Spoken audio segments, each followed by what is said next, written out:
In what ways does your media product use, develop or challenge forms and conventions of real media products? After extensive textual analysis research on the film posters and trailers of the Blair Witch Project, I decided to use conventional elements such as the use of black and white layer to create an old and dated look, just like the film poster of the Blair Witch Project. Therefore, my house style throughout the cross media is black and white.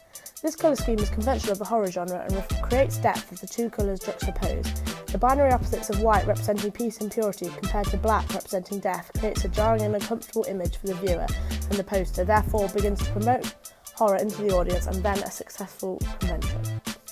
This is further supported as it has been used in the poster I analysed, the Blair Witch Project, which was a highly successful establishment, suggesting that the black and white house style fulfilled its purpose.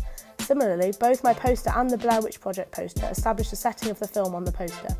I have used a photo I had taken of the abandoned hall and a photo I had taken of a sunset in a forest location and layered them together.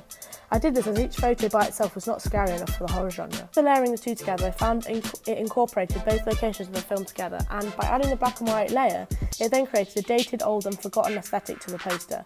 The Blair Witch Project poster uses the setting of the forest on the poster, which makes it easy to relate to the trailer as the forest is seen throughout the footage in the trailer. It's also conventional for a horror magazine to not include images of the characters' faces, and I also decided to use this convention and not include any of the images of the characters who are running from the faceless, as I believe it creates an enigma of what the characters running from the spirit look like, but also what the spirit itself looks like and why it is so scary, causing others to run away. I've also used a conventional billing block at the very bottom of my poster. However, I've developed the convention further by adding social media handles to make it easier for the audience to find out more information about the film and behind the scenes footage. The Blair Witch Project poster does not have any social media handles, as Facebook, Twitter, Snapchat and Instagram didn't exist in 1999, which would be the reason they had not included them. Therefore, I decided to develop this, as I believe it can add something more to the cross-media package if there are social media accounts focused on what the film which will be relevant to a 2017 audience. Although I have used and developed conventional horror genre elements, I have challenged the usual convention of a horror genre release date size. I decided to develop this as I believe it is the most important part of the information on the poster. The Blair Witch Project poster I have analysed does not have any release at all on the poster, which leaves the audience in the dark of when to expect to see any film in the cinema. I have challenged this convention as I wanted to make my release date large enough so that the audience is completely aware of when to expect to see the film being released. Within the Blair Witch Project trailer, the footage establishes the location of the film. I've also used this convention by including footage of the characters running through the forest, inside of the building, as well as the outside of the hall. By using this conventional element, it creates an effective link between my film poster and my film trailer, as the audience will be able to recognise the setting that is apparent in both media products. I've also used the convention of creepy haunted music throughout my trailer that helps create suspense that can manipulate the audience into thinking that it is scarier than it really is.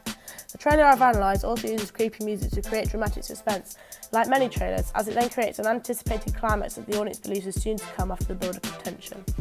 I have used multiple conventions of the horror genre, but the one I have further developed is not having the release date as the last thing to be seen. Instead, I developed this convention by having the social media handle as the final shot, as this is where the audience can go to find out all the information in one place. The Blair Witch Project did not finish the trailer with the social media handles, but this is maybe because in 1999 social media did not have the impact that it has on the audience now, as Facebook, Twitter and Snapchat and Instagram didn't exist.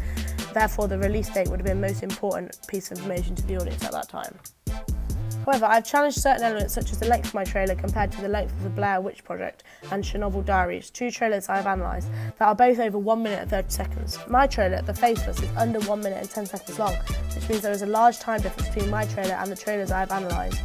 I decided to create a shorter trailer as I believe the shorter trailers add more intensity and enigma, as I have put a large amount of content into a shorter space of time. I use the text on screen to tell the narrative quicker than a voiceover, which would mean that I can build up tension through footage quicker, as well as getting the main body of the narrative across to the audience easily. The narrative that I chose for my trailer is conventional to the horror genre, as it has equilibrium, disruption, followed by disequilibrium, action and restored equilibrium. This is the structural theory that Todorov states to be the conventional structure of a successful film. I have not completely portrayed this in my trailer, as the resorted equilibrium would give away the ending to my film. The characters I have used for the victims within my film are all women. This is conventional of the horror genre, as the women are highlighted to seem vulnerable, therefore the male spirit is seen to be more powerful. This metaphor highlights the binary opposites theory of Levi-Strauss of good versus evil through the visual of seeing women, the young girls versus men, the spirit. The film magazine I made is extremely conventional to the Sight and Sound magazine I've analysed. The majority of Sight and Sound magazine image directly addresses the audience, however there are a few covers that don't address the audience, but these magazine covers are the minority. I made my magazine to fit the conventions of the magazine, as Sight and Sound is a successful film magazine that attracts an audience that is different to my demographic and can therefore entice a new audience that would be classed as my niche audience of my film genre.